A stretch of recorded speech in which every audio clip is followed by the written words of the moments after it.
Hello there and welcome to Black Jackal Gaming. We're going to take a look at the Company of Heroes, which is a character veteran unit in the Space Marine Codex. Now this unit has to have a captain or a chapter master attached to it, otherwise it cannot start the game and is considered destroyed. It's got abilities for additional OC and reduction in the 2 wound roll for your opponent, which is really nice. And it's got master crafted weapons throughout the squad, adding that additional damage. It's a well suited unit to babysitting objectives to score points for you. The datasheet comes in at 95 points, and you have to bear in mind that you do need to include a captain or chapter master, so include those points as well. It's a 4-man unit that comes with a movement of 6 inches, toughness 4, 3 up save, wounds 4, leadership 6 and 1 objective control. The unit consists of an ancient, a company champion and 2 company veterans. The range profile comes with a ballistic skill of 3+. All the models in the unit come equipped with a bolt pistol, which has the pistol keyword allowing it to shoot in engagement range. This comes with a profile of 12 inches, 1 attack, strength 4, 0 AP and 1 damage. The ancient comes equipped with a bolt rifle, which disappointingly doesn't have the assault and heavy keyword as the bolt rifle does for the intercessors. It comes with a 24-inch range, 2 attack, strength 4, -1 AP and 1 damage. Next up we have the master-crafted bolt rifle, which one of the company veterans is equipped with. I'm not too sure why this isn't equipped to the ancient as well. It is just one of the company veterans has this. It comes with the devastating wounds keyword, so any critical wounds will bypass the save throw, and it has rapid fire 1. This means when you're within half range, you get the additional shot. It comes with a profile of 24 inches, 2 attacks, ballistic skill 2 this time, which is very nice, strength 4, -1 AP, and a very nice 2 damage because it's master crafted. Finally, we have the master crafted heavy bolter. This comes with the heavy keyword, which allows you to gain +1 to hit when stationary, and sustain hits too, so any critical hits will grant 2 more hits. This comes with a 36-inch range, 3 attacks, strength 5, -1 AP, and 3 damage. Looking at the melee profile, it comes in at weapon skill 3+. And all the models are equipped with a close combat weapon apart from the company champion. This comes with a profile of 5 attacks, strength 4, 0 AP and 1 damage. The company champion's a little bit beefier, so he comes with the master crafted power weapon, which has the precision keyword. So when you are in engagement range, you can target any characters that are within the unit. This comes with a profile of 6 attacks, a very nice weapon skill 2+, strength 5, -2 AP and 2 damage. The unit comes with 2 abilities. The first is Astarte's Banner. So while the unit contains an ancient while they are alive and on the battlefield, you get to add 1 to the objective control for each model. So they are all worth 2 objective control, which is very nice when you're trying to hold on to objectives. The second one is called Command Squad. So while a character model is leading the unit, and you have to have a character included, so this should always be active, you get to subtract 1 to the wound roll for all attacks coming in towards this unit, making this quite a durable unit, which is very nice. So what buffs and combos can you give to the company heroes? Well, there's a substantial amount of characters from Codex Space Marines that can join the unit. We'll go through all the special characters that are able to join them, the first being Cato Sicarius, which is an Ultramarines model. He comes with a couple of abilities, the first one granting Scout 6 inches to the unit, so before the first battle round you get to move the entire unit 6 inches, which is really nice, and he grants Assault to all of their weapons. And once a turn you get to move 6 inches when the enemy finishes a normal, advance or charge or fallback move within 9 inches of this model. So you've got a lot of additional movement shenanigans to be had with this unit if you have Cato included. Next we have Uriel Ventris, who again is an Ultramarines character. He gets to use a strat that's already been used during that battle round, which is really nice. And he gets to use stratagems when the unit's already battle shocked. That's one of the perks of being battle shocked, that you cannot use any stratagems. This allows you to ignore that and just use them anyways, which is quite nice. He also has an ability before the game starts to select 1 unit. It doesn't have to be the unit he's leading, it's just 1 unit in general. And you get to put this unit in deep strike before the game begins. Finally, we have Pedro Cantor, the Crimson Fists. So once per game, he gets to add 1 to the attack characteristics of the entire unit until the end of that turn. He also has another ability that if the unit's below Stark's strength, you get +1 to hit for all of your attacks. And if you're below half strength, then you get +1 to wound as well. So quite nice little perks you can have. Next up, we have Vulcan Hestan, who's of the Salamanders chapter. He's got a nice ability where you can select one unit within 24 inches that's visible, and any melter and torrent weapons within your army will get full rerolls to wound into this target. This doubles up really well with the stratagem Immolation Protocols for the Firestorm detachment, where you get devastating wounds on torrent weapons.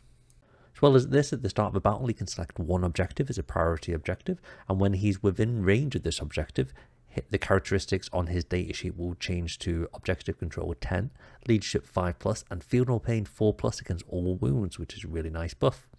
Next up, we have Adrax Agatone, who is also of the Salamanders. When he's leading a unit, that unit gets full rerolls for wounds when in melee, which is a nice little buff. He's got a nice little debuff to go along with him, so enemy units that are in engagement range with his unit, their objective control is halved, which is really nice. Finally, we have the Primaris Captain, which is the vanilla captain. He's got an ability where once per battle round, he can use a stratagem for 0 CP, and he can also use a stratagem that's already been used in that phase. As well as this, once per battle, he can gain 3 attacks for his melee weapons and gain devastating wounds in melee as well, which is really nice if you ever find yourself in a bit of close combat trouble. So once you've got your captain in there, you do have the option of attaching a lieutenant as well, because as part of their rules, they can join any unit that a captain has already joined to, as long as a unit that they can join. The lieutenant brings the lethal hit, so any critical hits to hit, that is, any 6s to hit will create an automatic wound. They also have an ability to fall back and still be able to shoot, which is really nice if you find yourself charged and you don't really want to stay in melee and you still want to drop back and use all your ranged weapons to try and take them off the board. Now, unless you are running Vulcan in the Firestorm and using Immolation Protocols, which is a nice little combo, you're probably going to want to run these in Vanguard Spearhead, which is the Raven Guard detachment. The detachment rule grants you the ability to put -1 onto the hit roll when outside of 12 inches. You also gain the benefits of cover, so you can reduce incoming AP, which is a nice little buff. There's a war gear enhancement called a Blade Driven Deep, which is really good. This grants the unit the Infiltrator's keyword, so you can forward deploy in deployment zone, as long as you're outside of 9 inches of the enemy deployment zone and 9 inches away from an enemy unit. There's a couple of strats that are really good, the first being Strike from the Shadows. So when you target a unit that's more than 12 inches away, you improve the ballistic skill and the AP by 1. So you're natively going to be 2 up for all your ranged weapons within the unit. And you're getting that additional AP, so most of your weapons are going to be coming in at -2 AP, which is quite nice. Also, if you destroy an enemy model in the unit, the rest of the unit must take a battle shock test.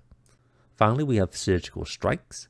This is another stratagem, so this grants any melee weapons the precision keyword until the end of the phase. Now, your mastercrafted power weapon with the champion already has the precision keyword, but your close combat weapons do not. But more importantly, if you do have a captain and a lieutenant in there, they're going to have a substantial amount of attacks that are coming in at a couple of different AP levels and damage levels, and having precision attached to them allows you to target the characters in the unit that you're trying to kill and make sure you're definitely going to wipe them off the board. When you're running them in Vanguard Spearhead, it makes them really durable because you're -1 to be hit. You gain the benefits of cover, so you reduce an incoming AP, and you also have a -1 to the wound roll because you have a character leading the unit. On top of this, you also have a free use of Armor of Contempt, again to reduce AP by 1. So you're going to be in the position when you're outside of 12 inches where you're -1 to hit, -1 to wound, and you've got a free stratagem use, and you're reducing incoming AP by 2, which is really nice. It's going to make it really difficult to remove these guys from the board. The range attacks aren't exactly the greatest in the game. They're not got the most threat, but when you are using Strike from Shadows, you are going to be hitting on 2s with all your weapons. Everything's going to be -1 AP.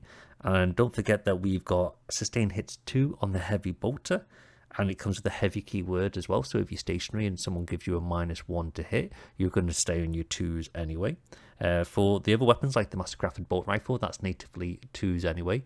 So again, if you are stationary, you're going to be able to pretty much stay on those 2s for the majority of the game, which is really nice. And then factor in that -2 and damage 2 and 3 isn't anything to rub your nose at, and you do have those devastating wounds to go along with it. So if you do roll those 6s, you're going to bypass those saves. So it's a bit of a sleepy unit where it doesn't on the face value seem like it's going to do much damage, but it's going to do a lot of consistent damage in the lower ranges, and this is going to allow you to just target units and knock off a couple of models that's left over just to knock things off the objectives. So they're not going to do a lot of damage, but they're going to do enough damage really for their points. With how durable the unit is and how relatively cheap it is, it's great for just holding onto those objectives. It's going to make it really difficult to move anyone off of them.